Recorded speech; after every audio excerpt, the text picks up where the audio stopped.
Ok, pessoal. Então, na aula de hoje, a gente começa, então, analisando o primeiro problema NP completo, a partir do qual todos os demais se originam, de certa forma, a partir de transformações polinomiais. Então, esse primeiro problema NP completo, ele não pode ser provado NP completo a partir de um anterior que se transforme polinomialmente a ele, porque não há um anterior. Ele é o primeiro. Então, eu teria que provar, por assim dizer, na marra, que esse problema é NP completo, mostrando que um problema genérico Y, que está em NP, qualquer que seja esse problema Y, se reduz polinomialmente, se transforma polinomialmente a esse problema. Bom, então, na versão de circuito, esse problema se chama CircuitSat. Então, eu vou ampliar aqui um pouquinho a tela para melhor visualização.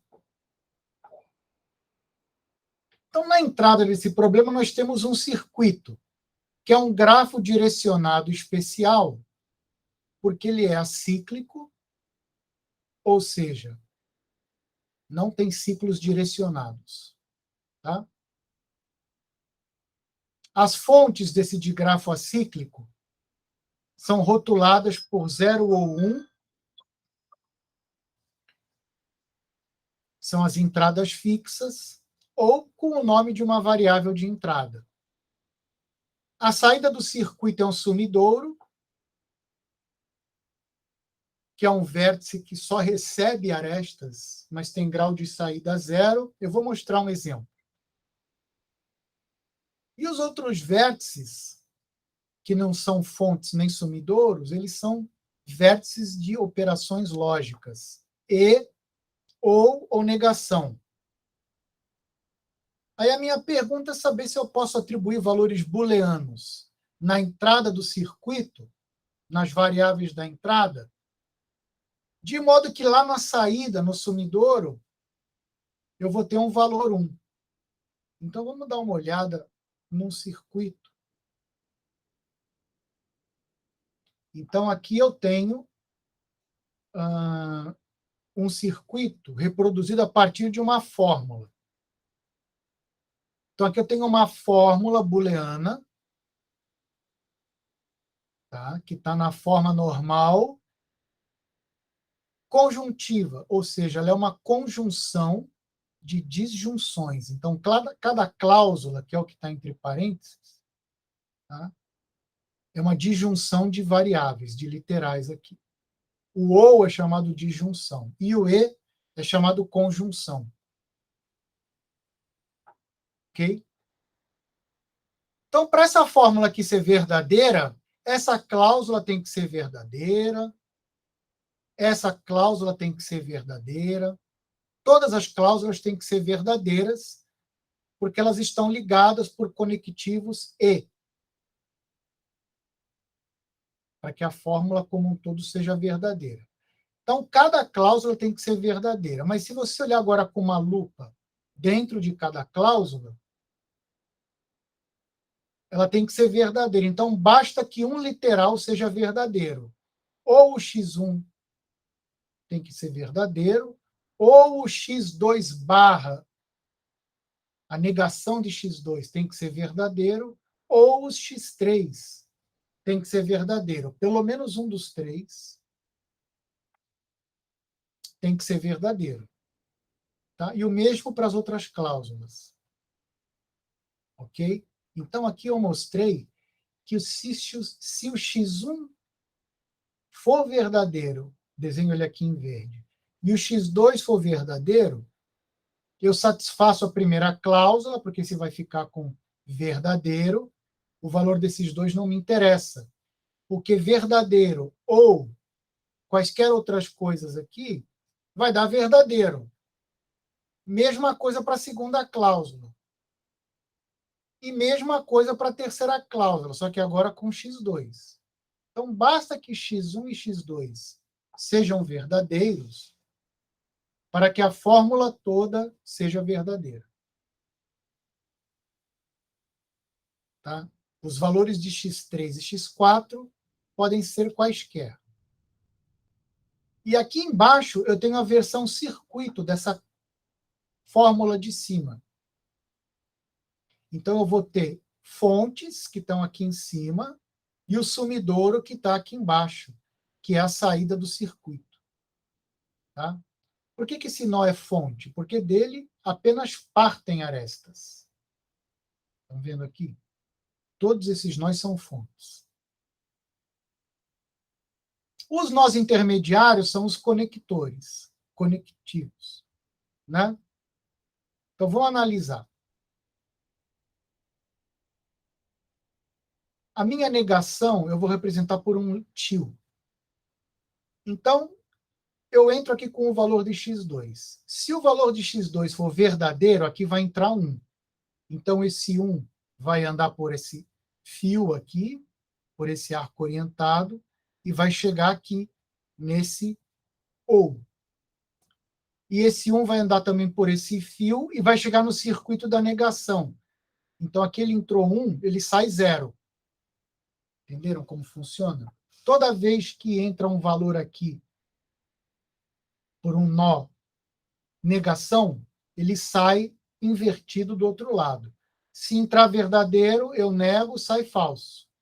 Se entrar falso, eu nego, sai verdadeiro do outro lado. Então, esse primeiro nó aqui, esse primeiro nó rotulado com ou, ele representa a primeira cláusula, ó, o valor de x1 ou o valor de x2 negado, que é isso aqui, ou o valor de x3. Então, chegando aqui nesse nó. Então, esse nó vai dar o valor aqui da primeira cláusula.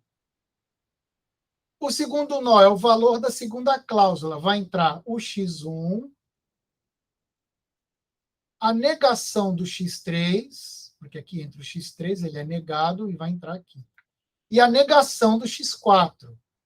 Então, está essa cláusula aqui, x1, ou negação do x3, ou negação do x4. E o valor dessa cláusula sai por aqui. Assim como o valor da primeira saiu por aqui, e esse nó representa a terceira cláusula, x2, ou x3, ou x4. Prof, Pois não. eu vou fazer uma pergunta meio boba, mas eu ministro um conteúdo que fala que eu dou uma disciplina de portas lógicas. Sim. Tudo a ver com isso daí, só que a gente usa as portas mesmo, né? Que Sim. no lugar de você usar o Vzinho ali, até que no início, quando o senhor mostrou, achei que era verdadeiro, né? Uhum. Mas não é, é o ou, né? É o ou. Isso. Isso aqui é o ou. Existe alguma representação que a gente coloca no lugar desse circuito aí que o senhor está mostrando, a porta lógica, ao invés dessa representação aí? Bom, você pode entender como esses nós aqui, com ou, com negação e com e, são como se fossem portas mesmo, portas lógicas.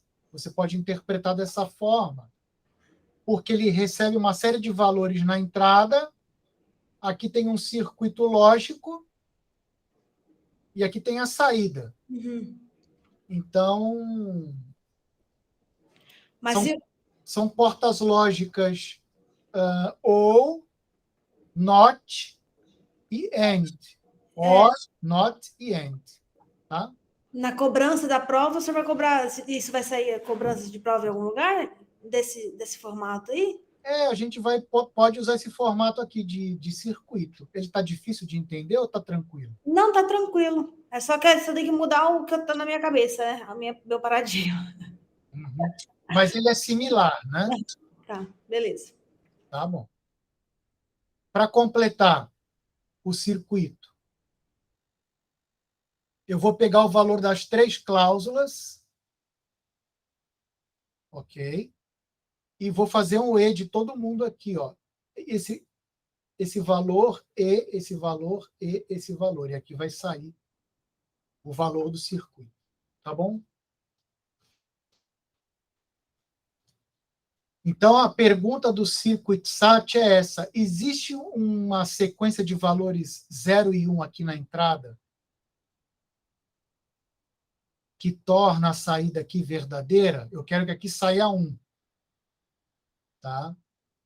Então, que valores que eu tenho que colocar aqui para que aqui saia 1? Eu quero que esse circuito seja verdadeiro aqui na saída. Então, por exemplo, eu já vi que se eu colocar aqui 1, 1, aqui não interessa e aqui não interessa, aqui a saída vai ser 1. Porque se eu colocar 1 aqui, esse 1 vai ser propagado para cá, aqui é um ou com uma entrada 1 vai dar uma saída 1. Como ele está entrando para esse ou também, não interessa o que entra por aqui, aqui vai sair 1 também. E aqui no terceiro, se o x2 for 1, vai entrar esse 1 por aqui, não interessa o restante, vai sair 1. Aí os 3 saindo 1, vai entrar aqui nesse circuito AND e vai sair 1 aqui. Eu também posso formular a pergunta contrária. Quais são os valores que eu tenho que colocar aqui, se houver, para que aqui saia falso? É uma pergunta similar. Tá bom? Então, pessoal, essa é a pergunta do Circuit Sat.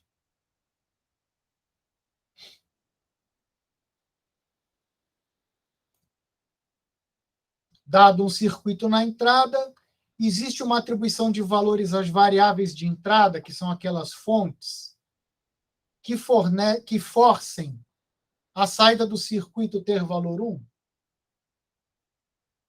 Beleza? Esse é o problema Circuit Sat. Na versão fórmula, ele é Sat. Então, a entrada é uma fórmula, que era aquela fórmula que originou o circuito. Aí eu quero dar uma atribuição de valores às variáveis da fórmula, que fazem a fórmula valer 1. Tá?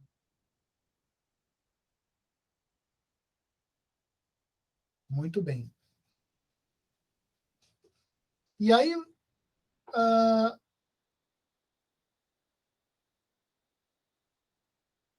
aqui eu estou dizendo que esse problema Circuit Sat, que é o que eu vou encaixar aqui, ele se transforma polinomialmente em 3 Sat. E é isso que a gente mostra aqui nos slides finais da aula 15. Eu posso transformar o problema Circuit Sat em 3 Sat. E aí, então, eu sei que o 3 Sat vai ser NP completo.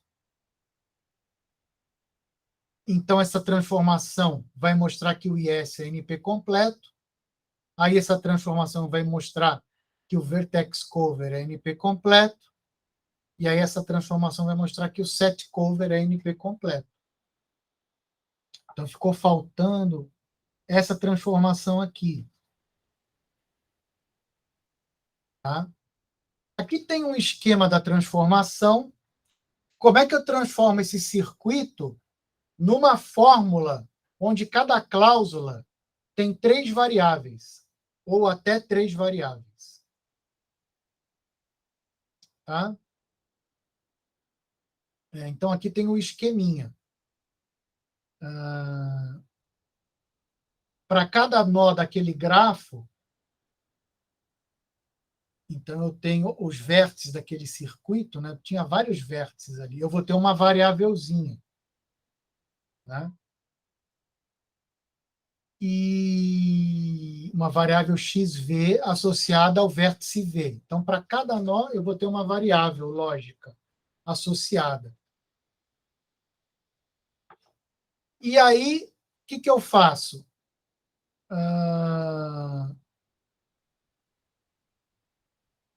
Para cada vértice fonte, ou para cada variável fonte, eu acrescento uma variável xv. Tá? Tranquilo. Então, tem uma variável associada a todo nó fonte. E se esse nó fonte for um valor constante, tipo 1 ou 0? Eu também crio uma cláusula unitária, xv, se aquele vértice tem valor 1, ou a negação de xv, se aquele vértice tem valor 0, para aquela cláusula no final ficar com valor 1. Né?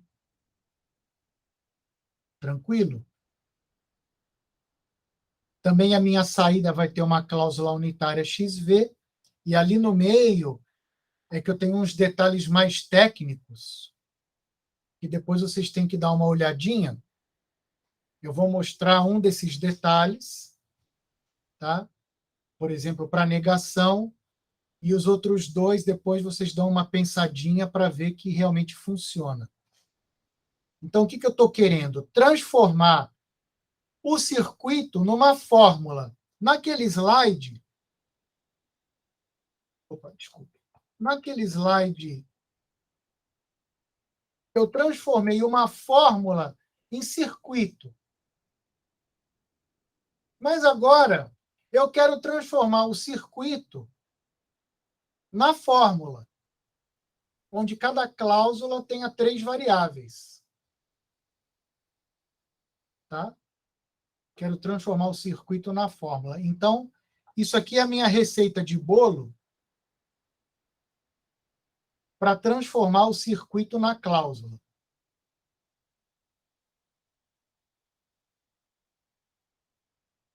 Tá? Então, para cada nó, eu vou ter uma variável.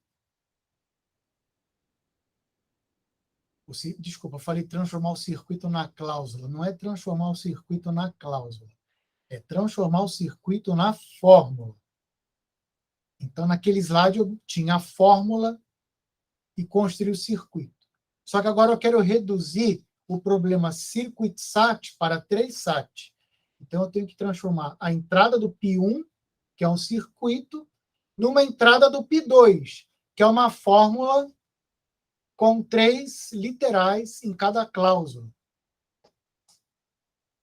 Uma conjunção de disjunções, naquele formato bonitinho, para transformar a entrada de um na entrada do outro. Tá? Então, suponha, por exemplo, que eu tenho um conectivo negação. Só que aqui a negação está sendo representada por esse símbolo. Não é aquele tiozinho, símbolo tio que eu usei aqui.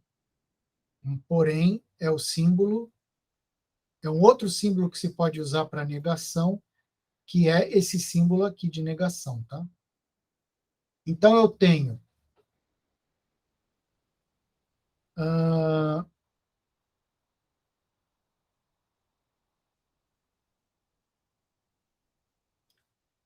um vértice U apontando para um nó V, que é uma negação. Então, a saída desse nó vai ter que ser a negação da variável XU. Né?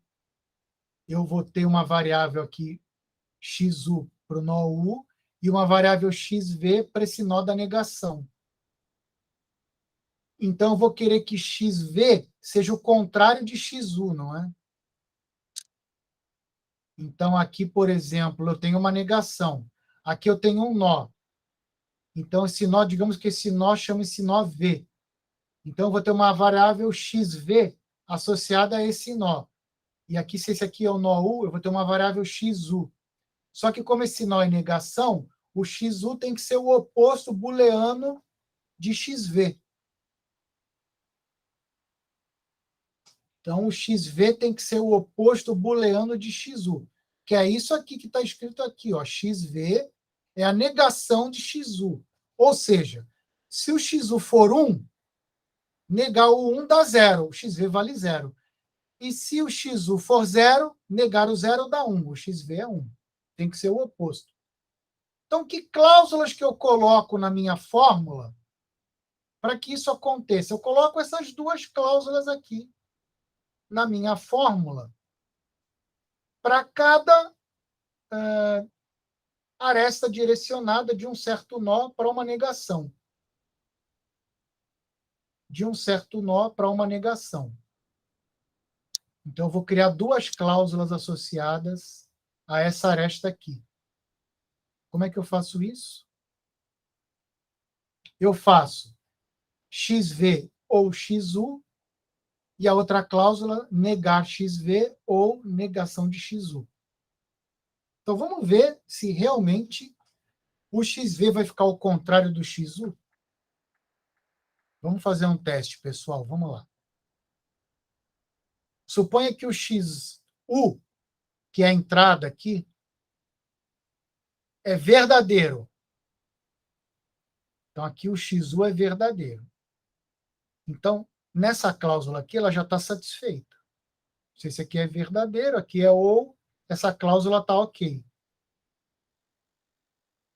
E a outra? Bom, se o XU é verdadeiro, essa cláusula tem a negação do XU, então isso aqui fica falso. Como isso aqui é um ou, e isso aqui é falso, então esse aqui tem que ser verdadeiro. Então o XV barra tem que ser verdadeiro. Se o XV barra tem que ser verdadeiro, é porque o XV tem que ser falso. Então conseguimos. Se o XU for verdadeiro, o XV é falso. É o valor inverso.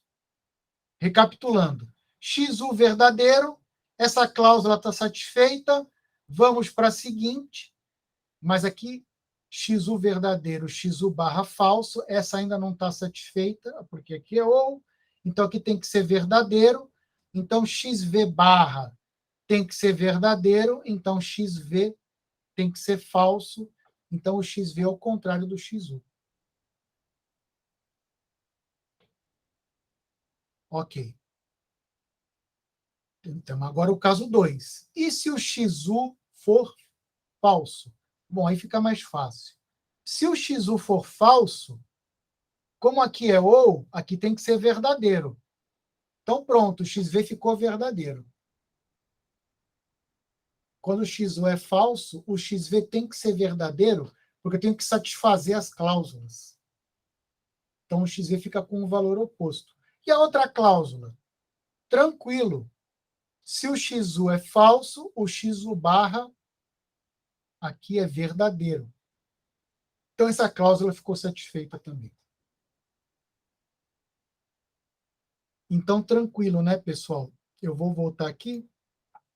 Para cada arestazinha, ligando aqui esse nó U com o nó V,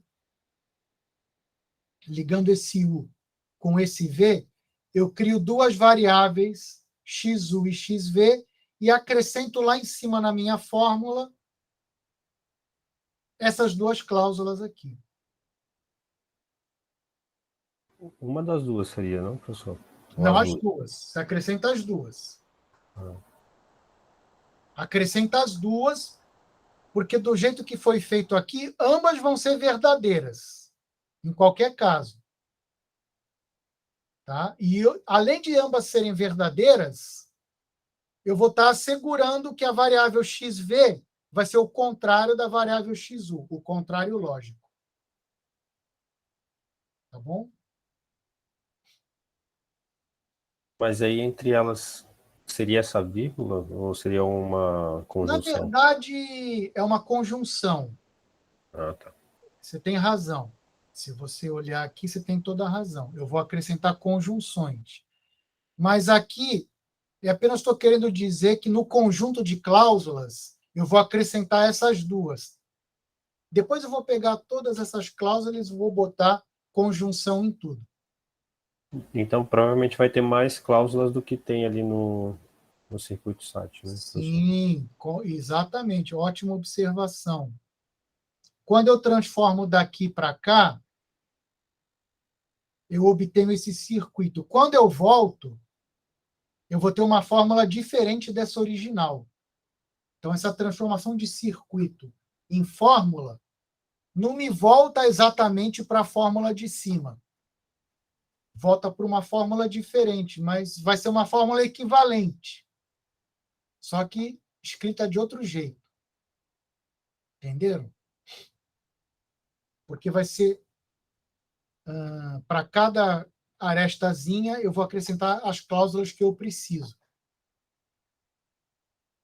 Além das cláusulas unitárias para as fontes e da cláusula unitária para o sumidor. Tá?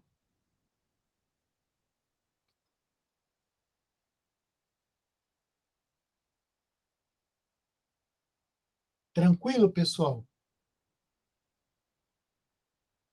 Professor, eu só ainda não entendi por que o circuito SAT é um NP completo.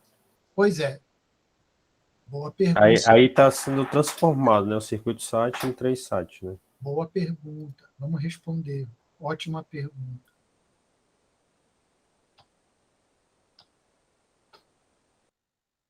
O que eu estou fazendo? Eu estou pegando esse proto-problema NP completo, que é o circuit SAT, e mostrando que ele se reduz para 3 SAT, porque isso aqui a gente não fez. Só que a prova do teorema de Cook é uma prova complicada. Muito complicada. Eu teria que provar que o circuit SAT é NP completo.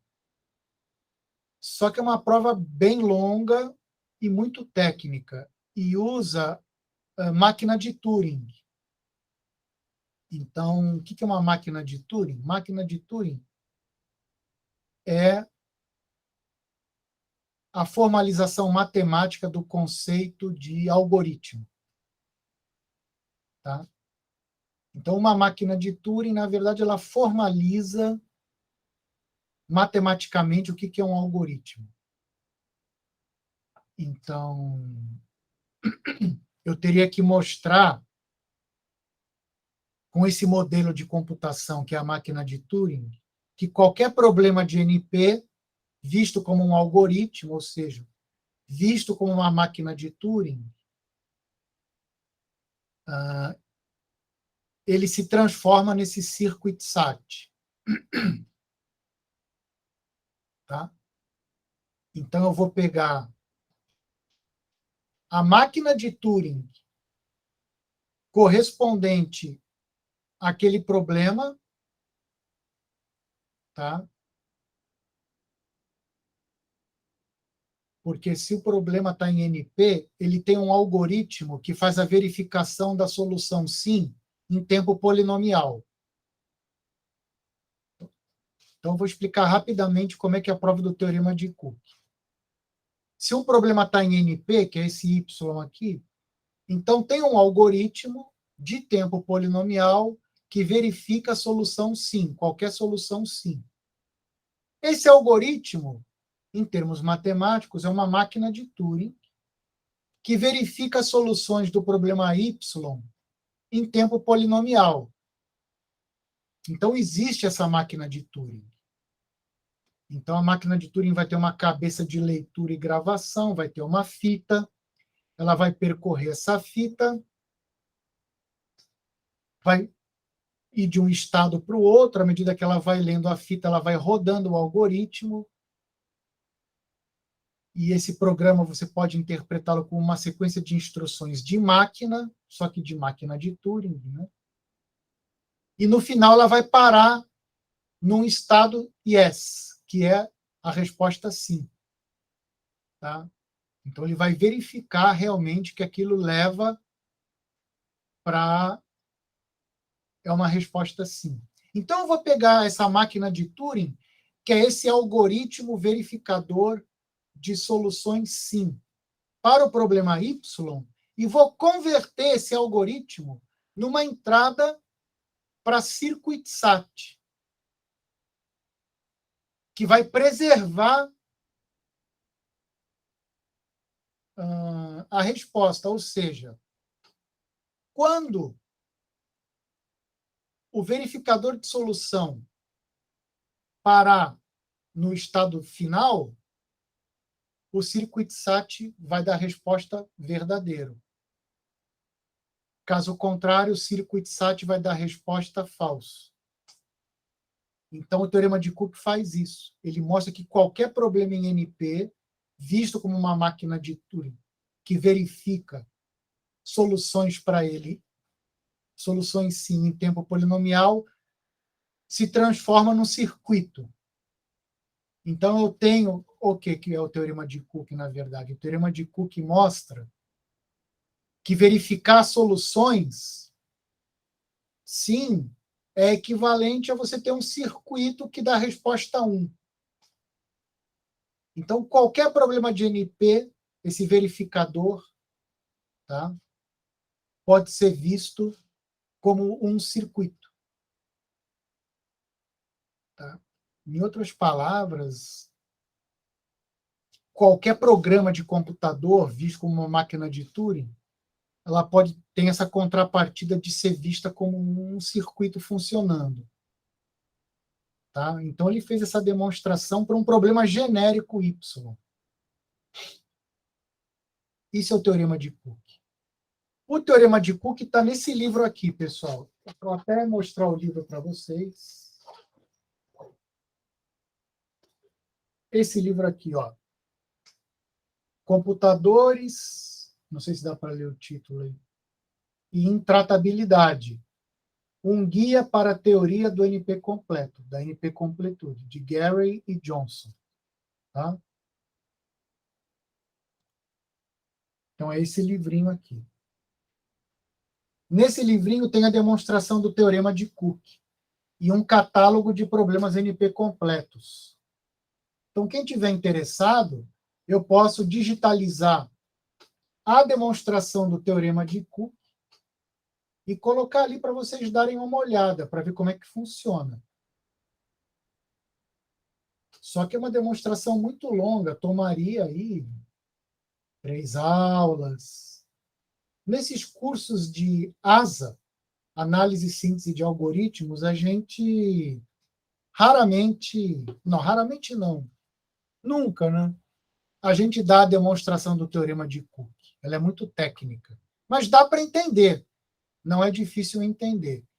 Mas seria necessário entender o que é uma máquina de Turing, que é uma abstração para um algoritmo, tá? E entender que qualquer problema de NP, visto como uma máquina de Turing que verifica soluções, né? Já que ele está em NP, ele tem esse algoritmo que verifica soluções. Essa é a definição de NP. Como que esse algoritmo se transforma num circuito. Então, o teorema de Cook faz isso. Pega um Y genérico e transforma no circuit SAT, polinomialmente.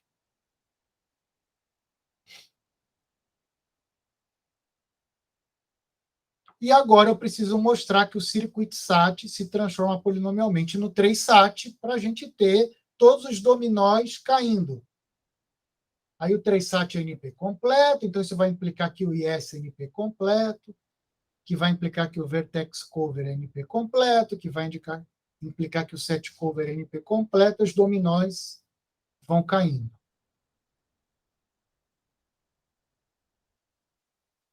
Pessoal, alguma dúvida do que eu estou pretendendo fazer com essa aula 15? Espero que eu tenha respondido aí as dúvidas. Então, eu estou transformando, eu não provei o teorema de Cook, eu estou mostrando, por assim dizer, a primeira transformação polinomial de um problema do catálogo, reconhecido como NP completo, para um outro que eu quero provar que é NP completo, que é o 3SAT. É isso que eu estou fazendo. Então, é a primeira transformação polinomial de um problema NP completo para outro. Onde eu peguei esse aqui no catálogo. Tá? E o Cook mostrou que esse aqui é o primeiro problema NP completo, pela definição. Mostrando que qualquer problema em NP se reduz a ele de maneira genérica.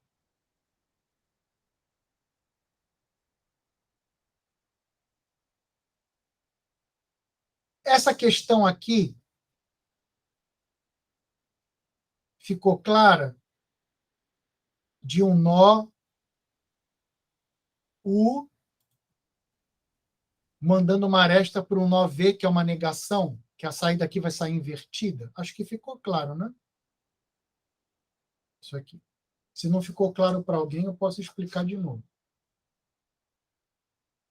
Aqui também nós temos um exemplo de um OU.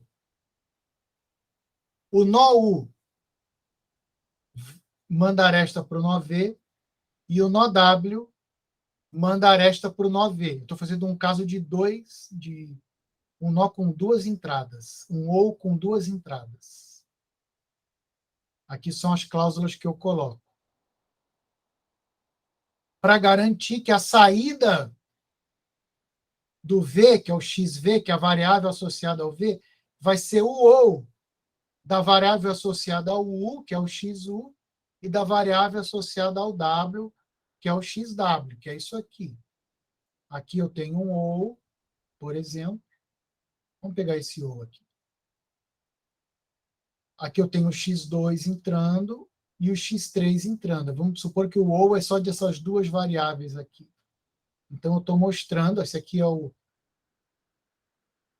no meu exemplo aqui, o U, o X2 é o U e o X3 é o W. O X2 é o U, o X3 é o W, e os dois estão entrando nesse V.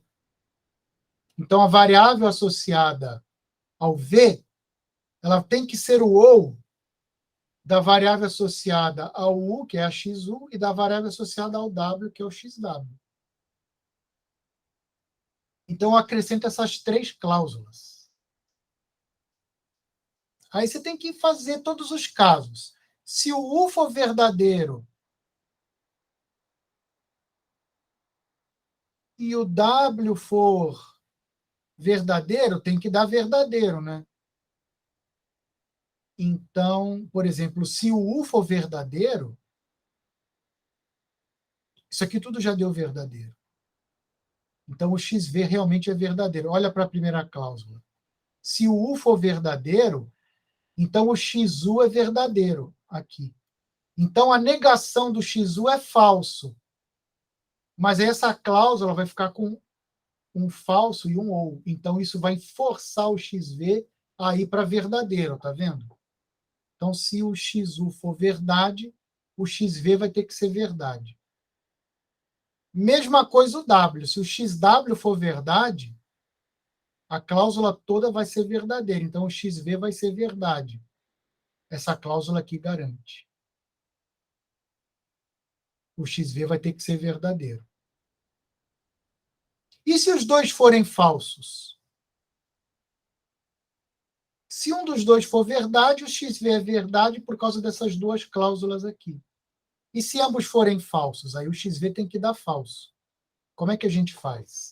Se ambos forem falsos, a primeira cláusula deu verdadeira. Tranquilo. XU é falso, a negação dele é verdadeiro. Essa cláusula está ok. XW é falso, a negação dele aqui vai ser verdadeira. Essa cláusula está ok. E a terceira? XU falso, XW falso, vai me forçar a botar a negação de XV como verdade. Mas se a negação de XV for verdade, então o XV é falso. E era isso que eu queria. Se os dois forem falsos, isso me força o XV a ser falso. Então, realmente, a variável XV vai ser o OU dessas duas. Professor, Sim. eu sei que o senhor falou que o senhor vai colocando aí, né? Mas o senhor pode dar uma deixa, uma dica de qual a melhor maneira de eu colocar... Como que eu vou saber que são duas conjunções,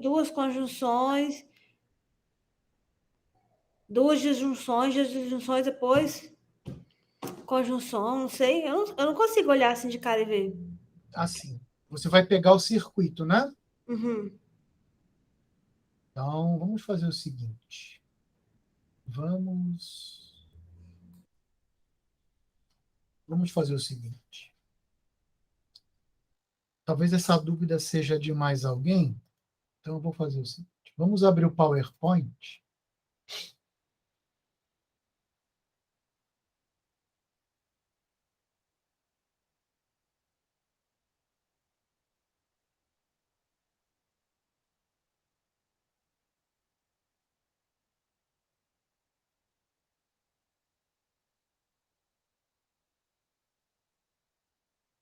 Nós estamos aqui, né? Então,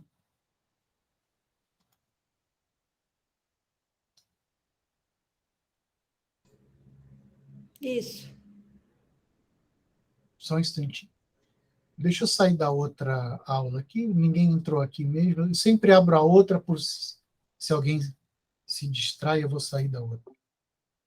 Pronto. Então, vamos lá. Então, por exemplo, eu tenho aqui esse nó aqui, que eu vou chamar ele de U. Esquece os rótulos deles aqui, com esses variáveis. Tá? Esse aqui vai ser o W. E esse aqui vai ser o nó V. Então, você está vendo aqui que esse nó V, esquece o rótulo que ele tem aqui dentro. Ele é um AND. Vamos escrever assim. Opa. Ele é um AND. Para não confundir o V do símbolo, tá? Com o V do valor lógico. Ele é um AND, tá bom? Aí você vai encontrar o U mandando uma aresta e o W mandando uma aresta para um AND. Esse nó é o U, esse nó é o W, esse nó é o V. Aí você reconhece isso no circuito. Você vem aqui e já cria essas três cláusulas, entendeu?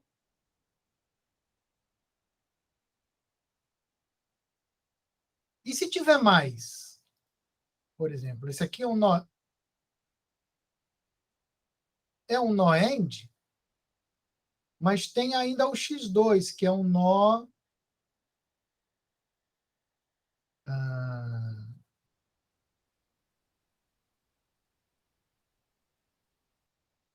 digamos, vamos chamar ele de nó, sei lá, T. Você concorda que fazer um OU de 3, você pode fazer uma escadinha 2 a 2? Isso aqui é OU, eu botei AND, né? Desculpem, pessoal, isso aqui é um OR. Todo mundo concorda que eu posso fazer o seguinte, ó, faz o OU de T e U, aí vai dar uma resposta. Aí faz o OU do que sobrou com o W, aí vai dar uma resposta. Todo mundo concorda que eu posso ir fazendo esse OU 2 a 2? Quer dizer, quando eu leio aqui um OU, eu posso fazer esse com esse, e o que der, faço com esse, e o que der, faço com o próximo. Todo mundo concorda com isso? É que nem somar, né? Sim, aham.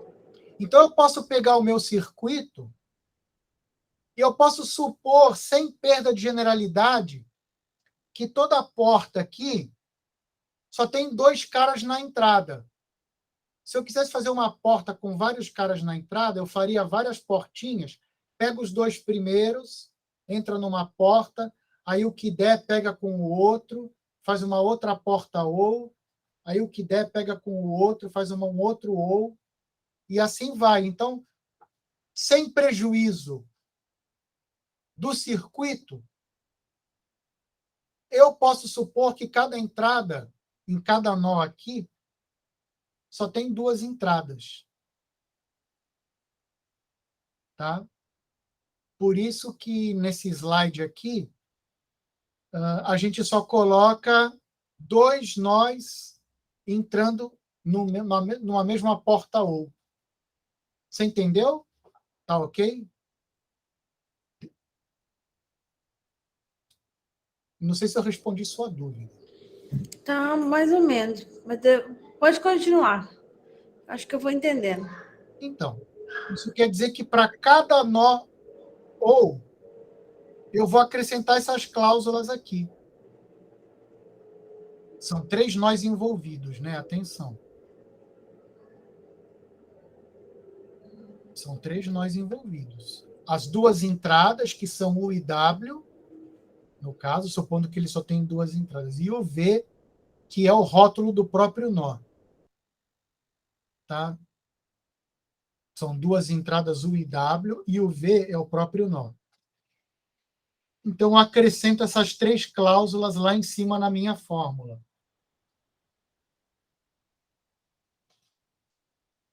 Tá? E se o nó for AND? É meio parecido. Tá? Você quer criar uma variável xv que seja o AND de 2 outras. Então, se o XU for falso, então aqui é falso. Então,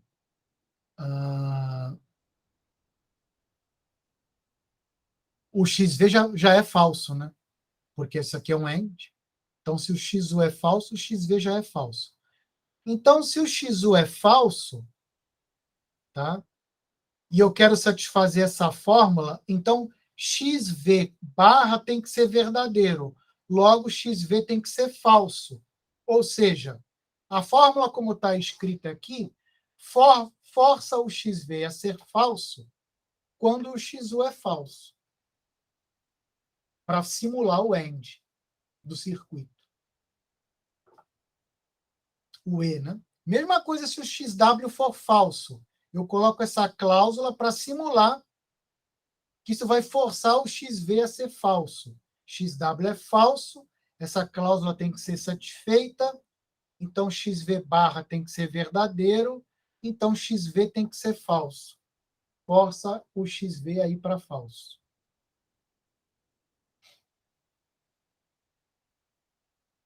E por último, se os dois forem verdadeiros, que é o caso que faltou,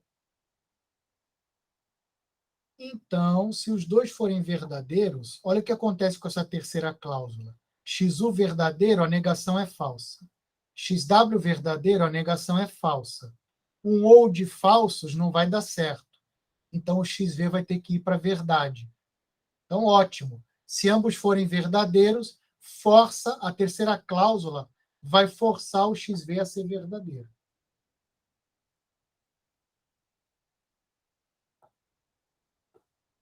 Beleza, pessoal? É isso. Depois eu vou pedir uma avaliação online para vocês escreverem exemplos, né? Pegar um circuito e construir a fórmula equivalente, tá? Para vocês praticarem essa redução, essa transformação.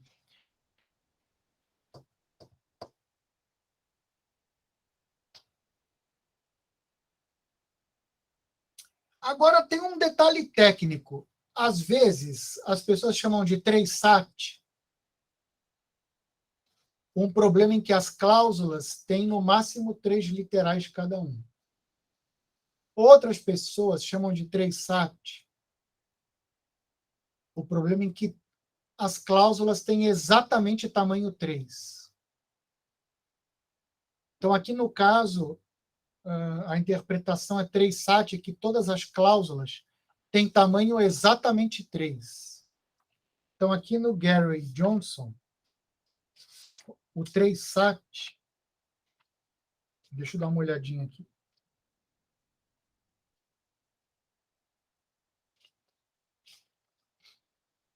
Estou aqui no meu catálogo.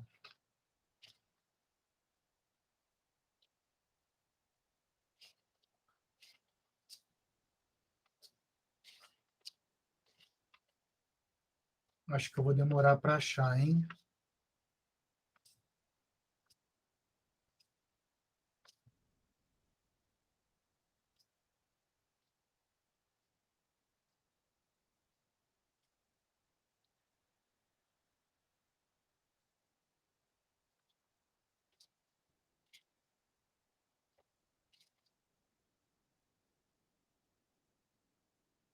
Não, aqui, o 3SAT no livro do Gary Johnson, cada cláusula tem exatamente 3 literais.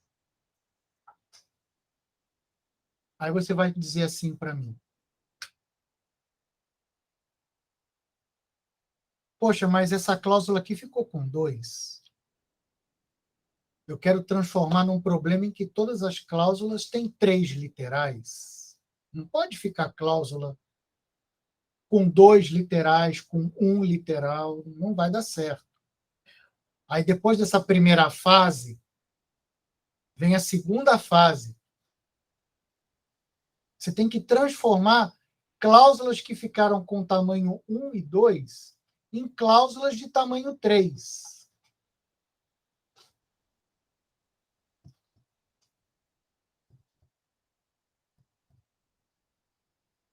Então, basta você acrescentar nessa fórmula mais 4 variáveis auxiliares, Z1, Z2, Z3, Z4.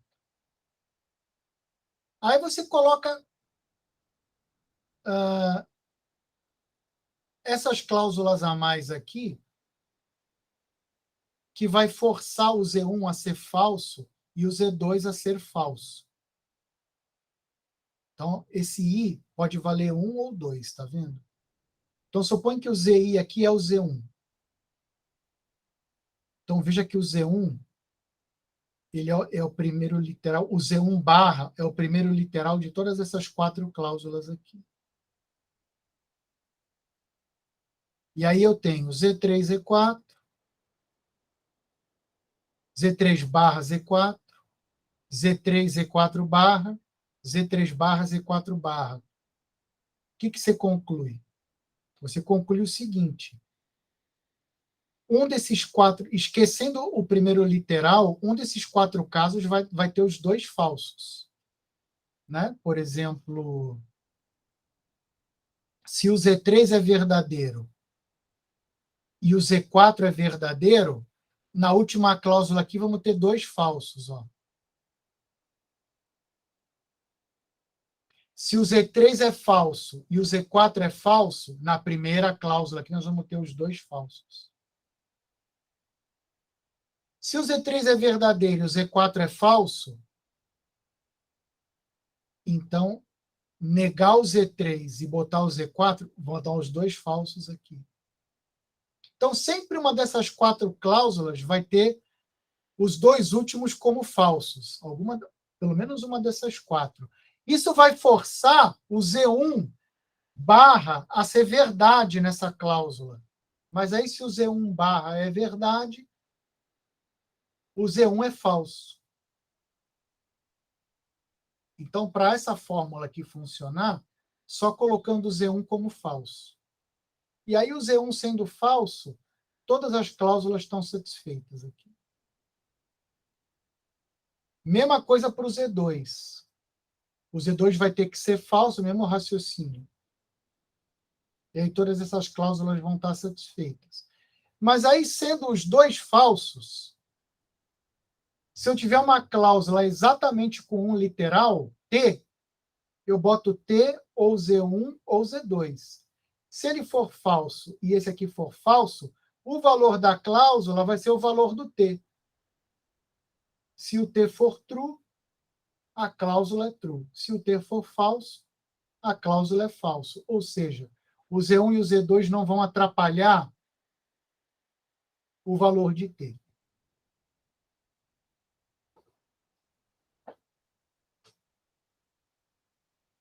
Tá? E se tiver uma cláusula com 2? Aí você coloca só o Z1. O Z1 não vai atrapalhar o valor dessa cláusula, porque ele é falso. Então, o valor da cláusula vai ser exatamente T ou T'. Recapitulando, eu vou criar 4 variáveis, digamos assim, auxiliares, tá? Só 4. Vou colocar essas 8 cláusulas, 4 para Z1 e 4 para Z2, né? Colocando sempre Z1 barra nas 4 primeiras e Z2 barra nas 4 segundas. Botando essas 8 cláusulas a mais na fórmula, isso vai forçar que tanto a variável Z1 como a variável Z2 vão para falso. Portanto, essas 8 cláusulas vão ficar todas verdadeiras e não vão atrapalhar. E aí eu volto para a minha fórmula que eu estava construindo aqui. Se eu tiver uma cláusula com exatamente um literal, eu troco por isso. Aí ela vai ter 3 literais, para ser uma entrada de 3 SAT, sendo que o Z1 e o Z2 sendo falsos, não vão atrapalhar o valor da cláusula. Ela vai ter o valor de T. Se o T for verdadeiro, a cláusula é verdadeira. Se o T for falso, a cláusula é falsa. E se eu tiver uma cláusula com exatamente 2, então eu boto só o Z1. O Z1 não vai atrapalhar, porque sendo falso, o valor da cláusula vai ser T ou T'. Ufa, essa redução é complicada, hein? Mas eu acho que vocês sabem que, dado, então, um circuito, eu consigo gerar uma fórmula de 3 SAT que é equivalente ao circuito. Se o circuito tiver uma atribuição que dá saída 1, a fórmula vai ter uma atribuição que dá true. Agora, se não tiver nenhuma atribuição de valores aqui nas entradas do circuito que der verdadeiro, a fórmula também não vai ter, infelizmente, possibilidade de ter o valor true, porque o circuito vai ter o valor, a fórmula vai ter o valor lógico equivalente do circuito, de modo que, se o circuito der saída 1, a fórmula é satisfatível, e vice-versa. Então, olha só, existe uma atribuição para as variáveis do circuito, tal que a saída seja 1, sem somente ser essa fórmula 3SAT que eu construí, com essas variáveis e essas cláusulas, é satisfatível ou satisfazível. Tá? É uma fórmula equivalente ao circuito. E é uma entrada do 3SAT. Então, eu converti o P1 Circuit SAT no P2 3SAT, transformando a entrada do P1, que é um circuito, numa entrada do P2, que é uma fórmula com exatamente 3 literais por cláusula, na forma normal conjuntiva. Conjunção de disjunções. Então, por construção, se tem uma atribuição para as variáveis do circuito que a saída é 1, sempre vai ter um literal verdadeiro em todas as cláusulas, por essas construções que eu fiz aqui. Essas construções, tá? E essas construções. Observa que aqui, por construção, pessoal, as 2 cláusulas aqui dão verdadeiro. Aqui, essas 3 cláusulas dão verdadeiras.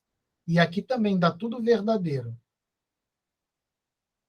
Para as entradas constantes, também dá verdadeiro. Tá? Então, o circuito vai ficar na dependência, tá? Dessas cláusulas unitárias aqui, ou dessas cláusulas que vai ter só 2 literais.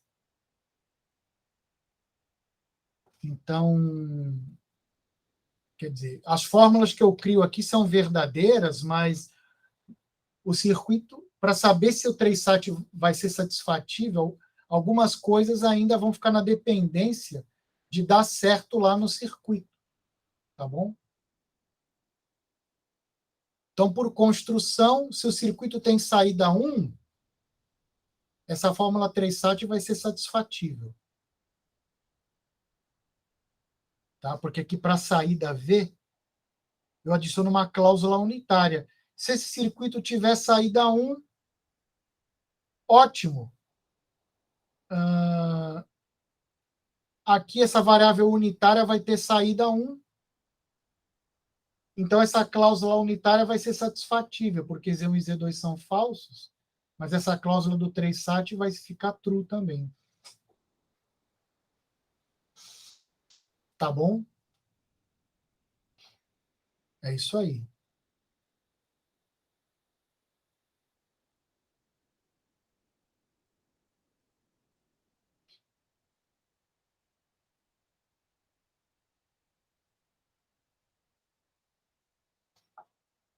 E vice-versa, né, pessoal? Se a fórmula é satisfatível, a saída vai ser uma conjunção de uma ou mais cláusulas por construção, né? E porque eu construí assim essa fórmula. E a fórmula é satisfeita. Então, todas as cláusulas são satisfeitas. Então, eu vou conseguir atribuir 1 para as variáveis do circuito que vão conduzir à saída 1. Certo?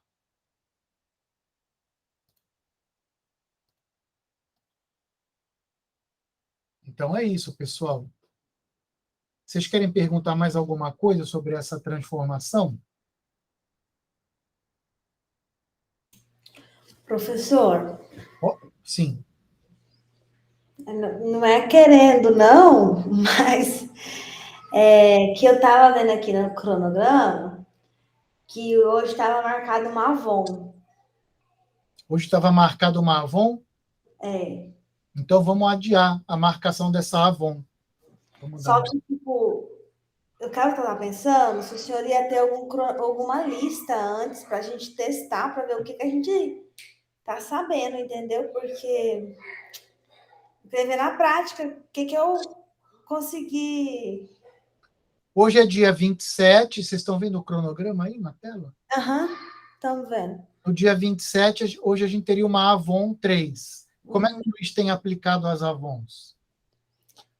Ele deixa até uma semana, né, pessoal? Acho que o pessoal pode me ajudar melhor. Às vezes ele deixa mais de uma semana quando a gente pede para adiar. Mas ele deixa lá no Google Sala de Aula um questionário não, um documento com três ou quatro atividades. Acho que a última vez que ele deixou foi 3. Então, essa data, como é que ele tem feito? Essa data que está aqui, dia 27, é a data em que ele publica a Avon ou é a data de entrega da Avon? Ele publica. Então, eu vou publicar essa Avon. Mas eu queria. É porque assim, não foi publicada nenhuma lista antes, né? Para a gente tirar umas dúvidas. Tá. Tá bom. É que o professor ele fez assim antes. Ele fez uma lista antes, professor Fábio. Aí, dessa lista era mais ou menos o que tinha nas Avons, né? Mas de uma forma diferente. Aqui tem as listas. E também, professor, ele também não seguia certinho o cronograma também, não. Tá, aqui eu tenho essa lista 2. Essa é para entregar ou é só para estudar? Não, é só para estudar essa lista aí. Aí era baseado nessa lista que ele criava a Avon. Tá, então vamos fazer o seguinte. Eu vou fazer uma lista 3. Isso. Tá? Para vocês estudarem e vou postar. E eu vou pedir para vocês entregarem a Avon daqui a uma... deixa eu ver. Espera. Não, eu vou postar a lista. Certo? Essa lista para a gente dar uma olhada. E aí eu vou... Tirar as dúvidas com o senhor. Isso. Eu vou postar essa lista. Aí depois o senhor postava. Se bem que a lista não tem nada da segunda parte ainda, né? Eu tenho que fazer uma lista com toda a segunda parte, né? Então, essa lista 2 aqui, set cover, árvore geradora, divisão e conquista, programação dinâmica. Tá, essa lista aqui, pessoal, ela está contemplando até a aula número 10 aqui, dia 23 de maio. Então, eu tenho que fazer uma lista com tudo que a gente deu aqui no mês de junho, correto? Uhum. Então, eu vou preparar essa lista e vou postar para vocês estudarem. E a entrega da Avon, ele pedia quanto tempo? Uma semana? Prof, às vezes ele deixava mais tempo, quando a gente estava Mas, com muita atividade nas outras disciplinas, aí a gente pedia mais tempo, ele deixava mais tempo. eu vou deixar essa Avon 3 para entregar lá para meados de julho, tá bom? Beleza. Vamos fazer assim. E eu ainda estou atrasado, porque já são 15h28 e a aula 16 ainda não entrou aqui na nossa pauta de hoje. Eu ainda estou na aula 15. Mas não tem problema. Eu vou pedir exercício sobre essa redução aqui, tá? Para vocês estudarem. Deixa eu dar uma olhada agora, porque apesar de eu ter conversado com ele, a prática do dia a dia às vezes é meio diferente, né? Então vamos ver aqui.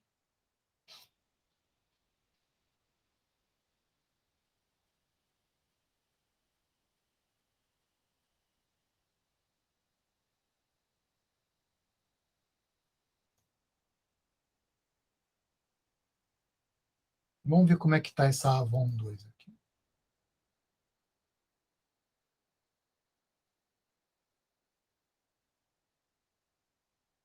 Tá.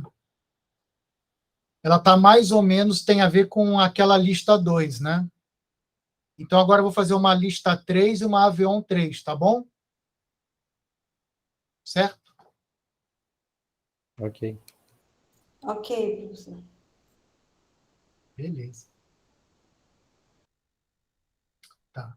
Então, com isso, a gente termina a aula 15 e eu vou passar exercícios de toda essa parte de transformação, de problema NP completo, para vocês estudarem. E eu passo a lista e passo uma Avion baseada na lista e eu vou pedir a entrega dessa Avion lá para meados de julho. Tá? Aí vai ficar faltando só a última. É isso aí. Então, agora, pessoal, se vocês quiserem tomar uma aguinha, dar uma descansada, vamos dar aqui um minutinho de pausa para antes de eu entrar no slide da aula 16. Só um instantinho aqui que eu vou resolver um probleminha aqui. 3 minutinhos, eu volto aqui para entrar na aula 16.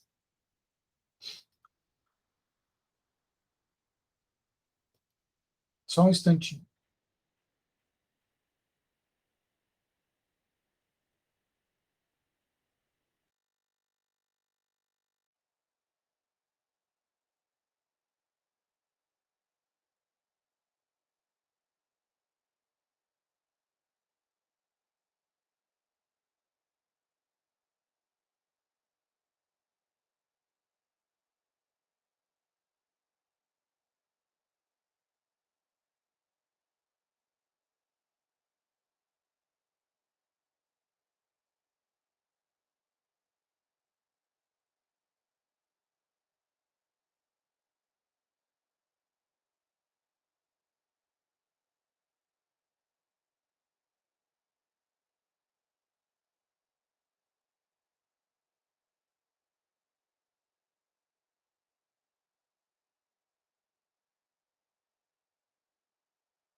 Ok, pessoal, vamos recomeçar. Então, eu vou colocar o primeiro slide da aula 16, que diz o que nós já vínhamos repetindo na aula 15, né? Circuit SAT é NP completo.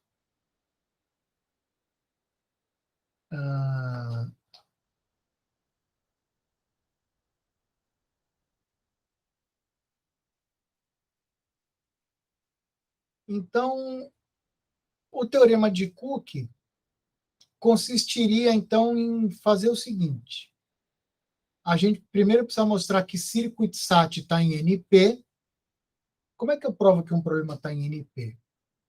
O Luiz Felipe já deve ter explicado isso para vocês, né? Então, para provar que um problema está em NP, eu tenho que fazer um algoritmo de tempo polinomial que verifica uma solução sim em tempo polinomial. Então,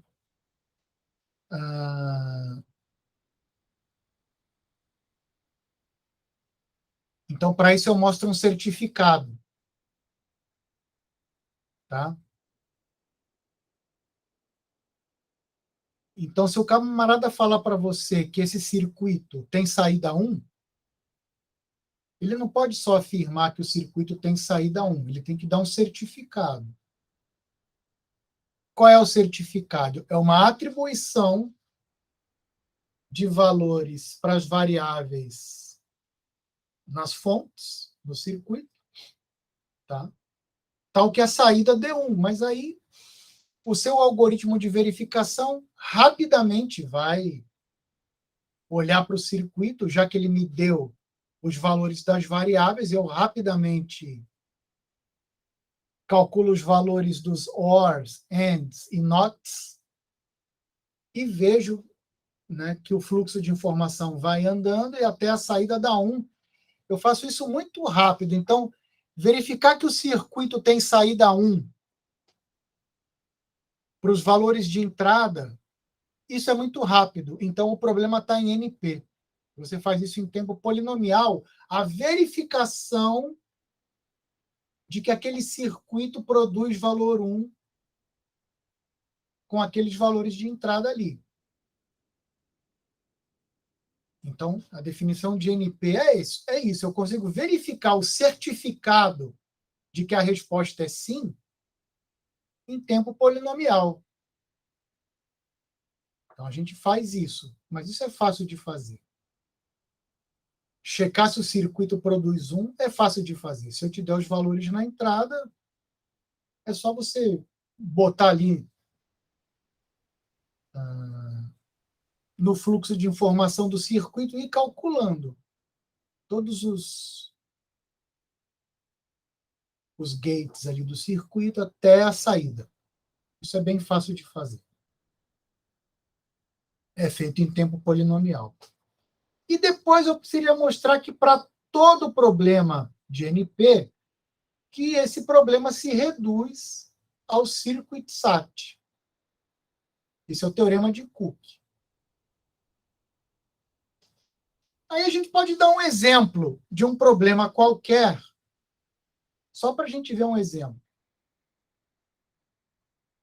Não é um problema genérico. Eu vou pegar um probleminha que é 2IS. O que é 2IS? Dado um grafo G, ele contém um conjunto independente de cardinalidade 2. Cardinalidade é a mesma coisa que tamanho. Então, dado um grafo G, ele contém um conjunto independente com 2 nós. Isso é muito fácil. É só ver se tem 2 nós que não são vizinhos. Então, esse problema está em P, né? Se ele está em P, é claro que ele está em NP. Eu consigo verificar que a resposta desse problema é sim, com um certificado, rapidamente. O cara me fornece 2 nós, eu verifico que os 2 nós realmente não são vizinhos. É imediato isso. Então, a verificação do certificado que dá a resposta sim é feita em tempo polinomial. Aliás, praticamente instantâneo. Então, o Y está em NP. Tá?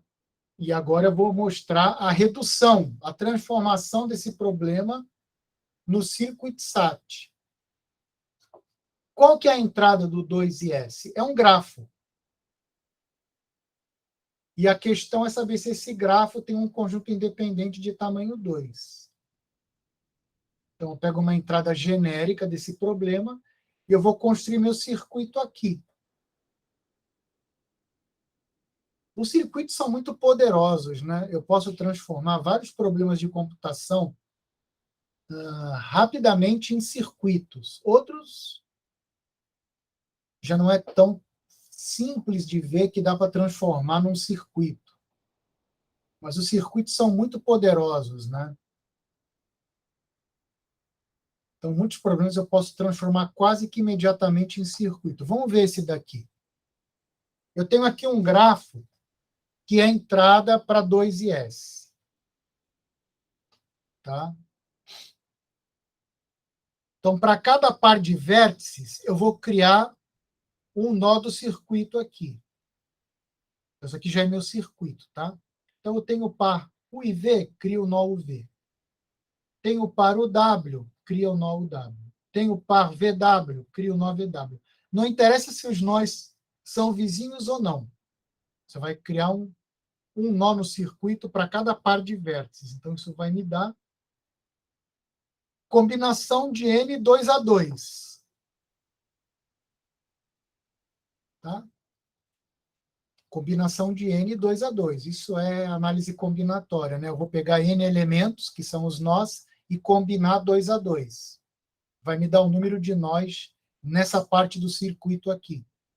Aí, cada vértice é associado a um valor 0 ou 1 aqui no circuito. Se tiver aresta, você coloca a entrada 1.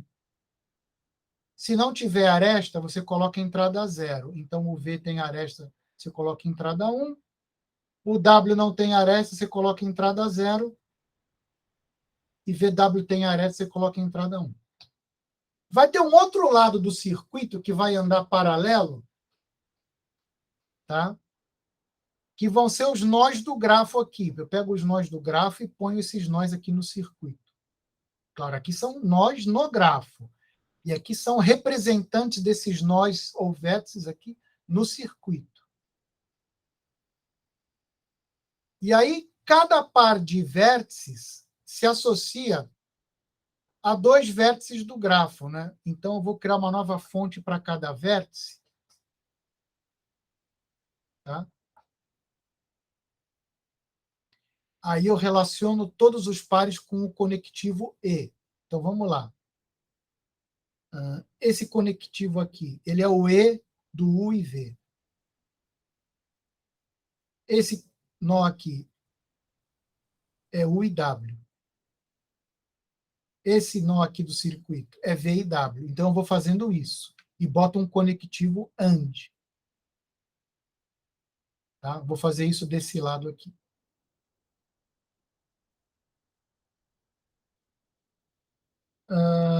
Aí eu vou ver se cada par aqui associa ou não uma aresta. Então, vamos ver o que acontece. Esse par aqui,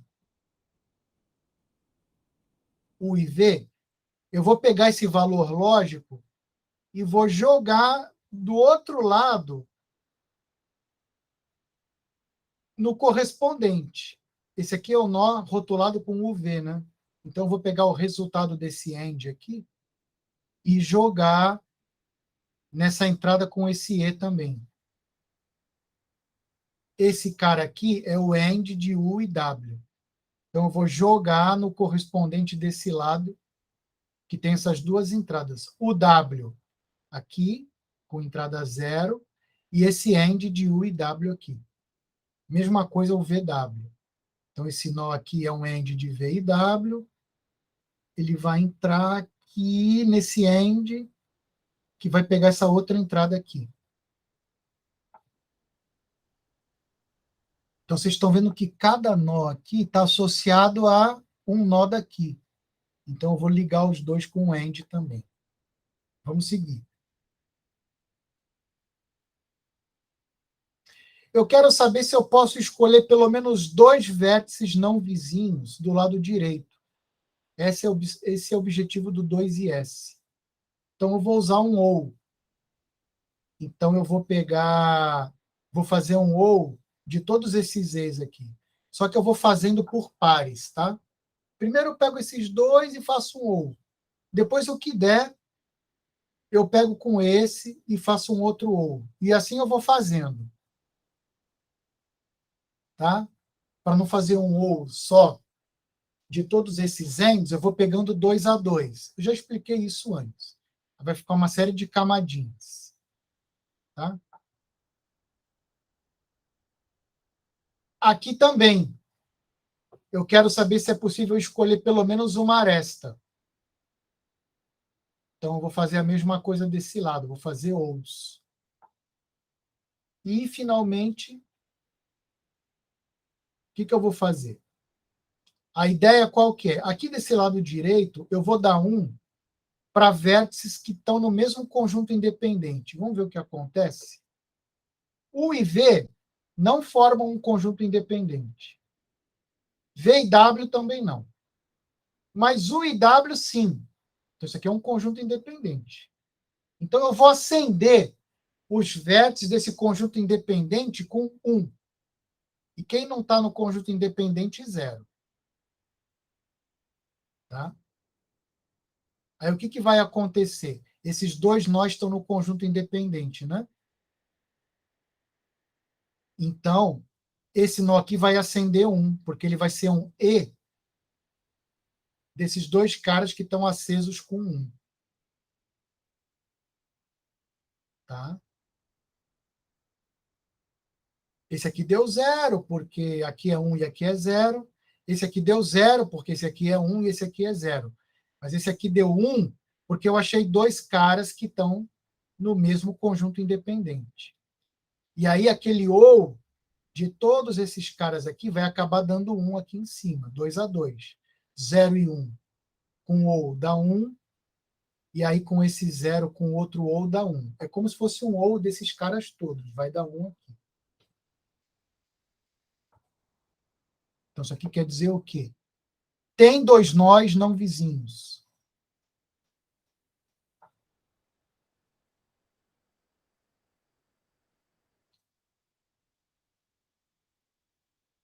Esse lado, agora,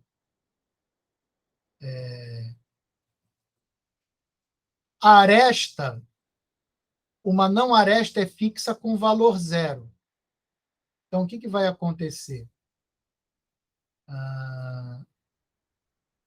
Quando 2 nós não fazem parte do mesmo conjunto independente, aqui dá 0. Esse 0 propaga. Com 1, que quer dizer que tem aresta, mesmo assim aqui vai dar 0. Tá? Agora, esses 2 caras estão no conjunto independente, dá 1. Aí ele vem para cá, com essa não aresta, tá? Esse 1 com esse 0 vai dar 0 aqui também. E aqui também vai dar 0, mas por outro motivo, que isso aqui é uma aresta. E esses 2 caras não estão no mesmo conjunto independente. Aqui vai dar 0. Tá? Então, aqui, esse 0 vai propagar, porque aqui é um ou de zeros, aqui vai dar 0.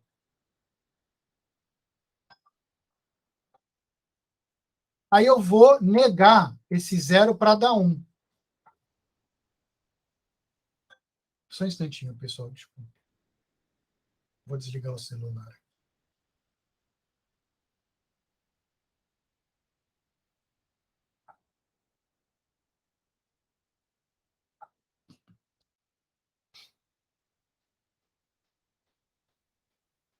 Então, olha só, finalmente eu consegui.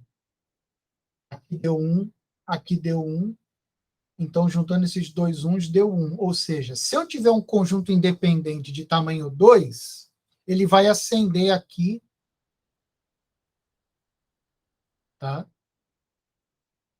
E aqui eu vou ter o 1 desse lado. Beleza? Agora, desse lado aqui, eu tenho que confirmar isso com as arestas. Certo? Tudo aqui tem que dar zero, porque se algum lado aqui der 1, o que vai acontecer se algum desses nós aqui der 1? Quer dizer que aqui é uma aresta e aqui é uma tentativa de montar um conjunto independente. Só que se eu montar um conjunto independente aqui, ligado, mas só que os dois nós são vizinhos, não vai dar certo. Então aqui vai para 1. Desculpa, aqui vai para... Exatamente. E aí eu vou fazer esses ous aqui, aqui vai dar 1, aí eu vou negar, vai dar 0. Quer dizer que o conjunto independente que eu tentei montar não casou com a aresta desse lado. Então, para esse circuito dar certo, esse lado tem que dar 1 e esse lado tem que dar 0, porque eu vou negar ele. Ou seja, os dois nós que eu quero botar num conjunto independente, eles têm que casar desse lado esquerdo com uma não aresta, para que dê tudo 0 aqui. Tá? Então, o que acontece é que esse circuito vai dar 1 exatamente quando eu tiver dois nós que não são vizinhos.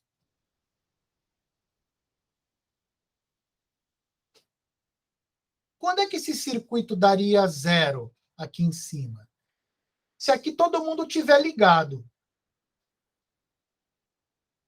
Se todo mundo tiver ligado aqui, isso aqui é uma clique. Aí todas essas entradinhas vão dar 1. Aí qualquer coisa que eu acenda aqui, tá? Se eu acender 2 uns aqui, esses 2 uns vão juntar com esse 1, aqui vai dar 1, e aí eu vou fazer o ou, vai dar 1, e aí eu vou fazer a negação, vai dar 0. Quer dizer, se aqui todo mundo tiver ligado, que é uma clique, isso aqui vai dar 0. No caso contrário, se tiver pelo menos um par de não vizinhos, aí o que vai acontecer? Vai ter um par de uns aqui que vai casar com uma não aresta desse lado. Aí isso aqui vai dar tudo 0. E aqui eu vou negar, vai dar 1. Aí o circuito vai dar 1. Então, o que a gente mostrou? Existe um conjunto independente de tamanho 2 para G, se existe uma atribuição cuja saída é 1 para circuit sat. Então, recapitulando, aqui só vai dar 0 quando sempre 0 quando esse grafo for uma clique. Aí não interessa a atribuição que eu der aqui, como isso aqui é tudo 1, tá? Eu faço uma atribuição, vai ter um parzinho, aqui vai dar 1, com esse 1 aqui vai dar, esse ou vai dar 1, aí eu vou negar, vai dar 0. Certo? Aí não vai ter jeito. Tá? Então, eu faço as atribuições desse lado aqui, e aqui, esse lado aqui vai dar 0. Certo?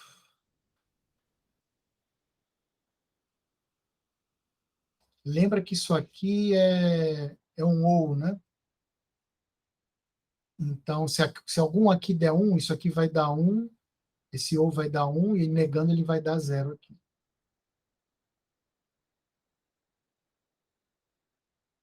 Agora, se tiver uma não aresta, vai ter uma atribuição, aqui tem uma não aresta UW. Aí eu atribuo, vai ter uma atribuição aqui que é dar 1 para U e 1 para W, aí isso aqui vai dar 1, só que isso vem para cá, isso aqui é uma não aresta, vai dar 0, né? Os outros todos também vão dar 0, aí isso aqui vai subir 0, eu vou negar, vai dar 1, aí vai dar certo o circuito. Certo?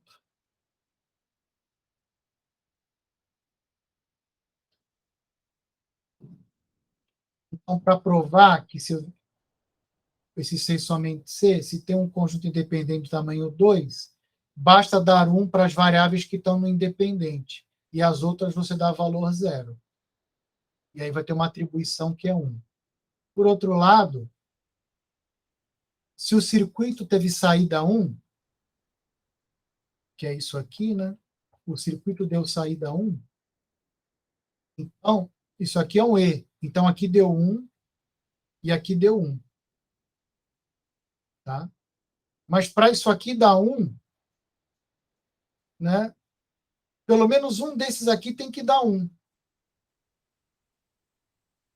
Então, quer dizer que duas variáveis têm que estar com 1.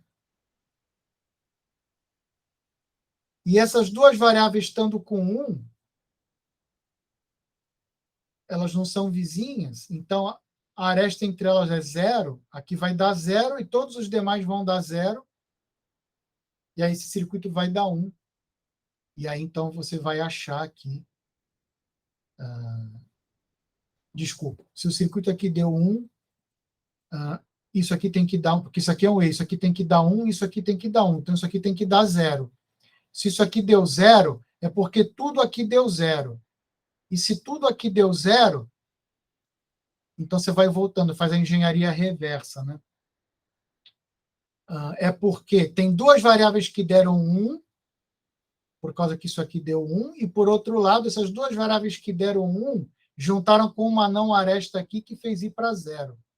Então, tudo está funcionando perfeitamente. Tá? Então, os vértices referentes às variáveis com valor 1, você coloca lá no independente. Na verdade, o 2 e S é um problema na classe P. Eu reduzi um problema que está na classe P para o circuit SAT, mas, na verdade, também está em NP. Né?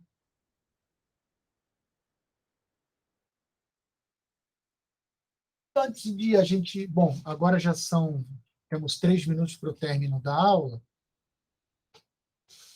Um exercício que vocês poderiam fazer é generalizar o 2IS para 3IS.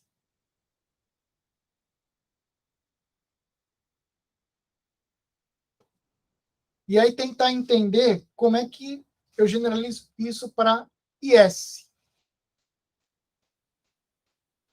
Tá? O IS é saber se tem um conjunto independente de tamanho maior ou igual a K. Como é que eu poderia montar um circuito para resolver esse problema?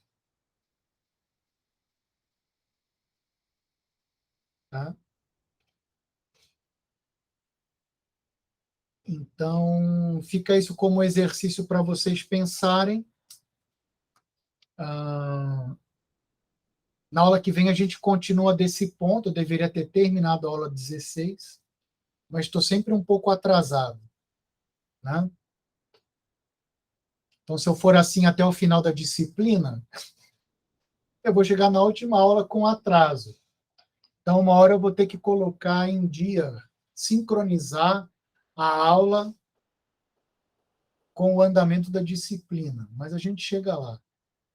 Então, pessoal, vou encerrar a gravação da aula de hoje.